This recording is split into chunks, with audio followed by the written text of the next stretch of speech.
Hey, GRIL family. Hope everyone is doing well this summer, getting back to our quote unquote normalness around here. Wanted to do a video. I do apologize about my tardiness on the videos. Blame my mind, not my heart, and my schedule during the summer is the busiest time of the year for me at my secular job. So I wanted to talk about since people are getting back to gathering and things of that nature, I want us to talk about how we need each other. People are getting back to gathering, having people over, having family outings. We got holiday weekends and things like that. So I wanted to touch base on that, the importance of that. The Bible talks about it a lot, but I think just in our normal lives, this past year and a half has shown us how much we need one another. So in the Bible, there's that verse and the story about Moses needing his arm lifted up for victory on the battlefield. And I think sometimes we have to understand that we need some people to lift us up, keep our arms lifted. So many times, we always want to try to go things alone. We want all the glory. We want, we don't, we really try to put the I in team, so to say. There's a story of David when he was, a little older in age, and he was out in battle and he was fighting a giant, and he almost died, and his men had to save him. And his men said, you're getting too old for battle. Like, you have to take a step back and let us do this work. I think we can learn a valuable lesson from David and his men there, understanding when it's time for us to step back, when it's time for us to go to that next chapter of our lives, instead of being so married to that current chapter that we're in. I think that there's lots of examples in the Bible of camaraderie, how vital that is. There's the story of, and I'll use their slave names because if I said their real names, you would wonder who I'm talking about. But with Shadrach, Meshach, and Abednego, they stuck together in the eyes of adversity. Another lesson that we can grab from some heroes from the Bible.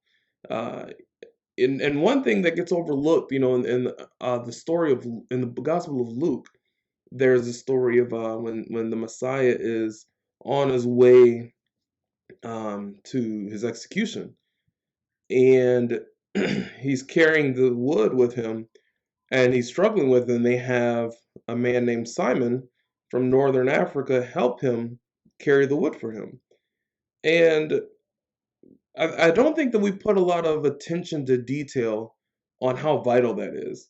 The Messiah needed help, and they have some man help him.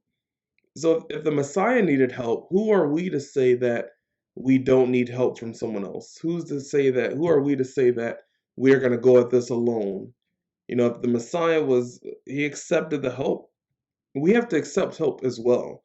That iron sharpens iron is such a cliche, sometimes overused verse, but that's the only way that iron gets tougher is from getting sharpened by other iron in the fire.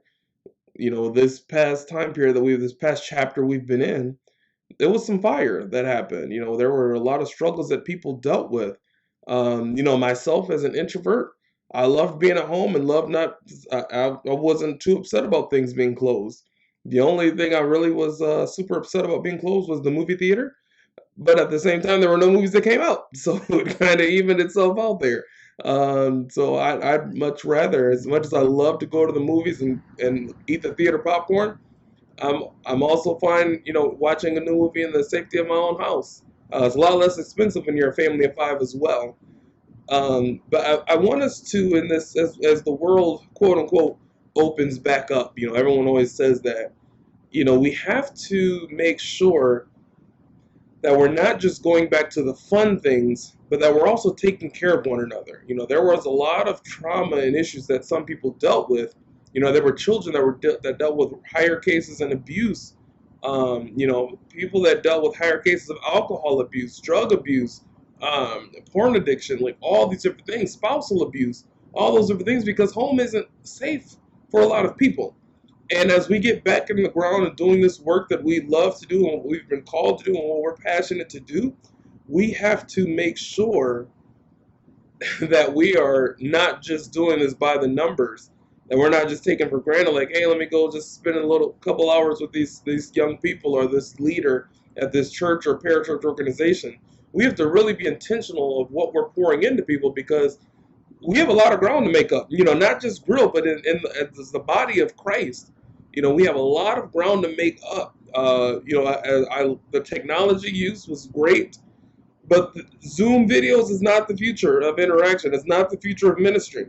It's a great tool when needed, but we have to really make sure that we make up for that lost ground. I hope you guys are doing well and are safe and aren't. And when we get back together, we have to be genuine. We have to stop with a lot of the small, petty arguments. Um, we can't, rather someone's conservative, liberal. We can't. We spent enough time on that. We have to move forward. The new fight is vaccinated or not. How about we just focus on if our hearts are vaccinated versus if we have a vaccination for a virus?